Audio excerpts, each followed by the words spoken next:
Jelas Sarawak paling sukar untuk ditumbangkan dengan reputasi tanpa kalahnya di Persada Liga Perdana musim ini.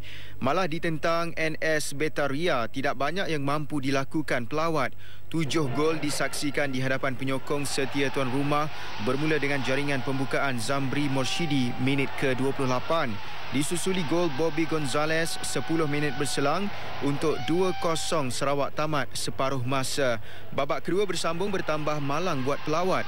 Bobby terus merobek gawang Betaria apabila menjaringkan gol ketiga minit ke-46. Hattrick mudah Bobby terus meruntuhkan moral Betaria minit ke-53.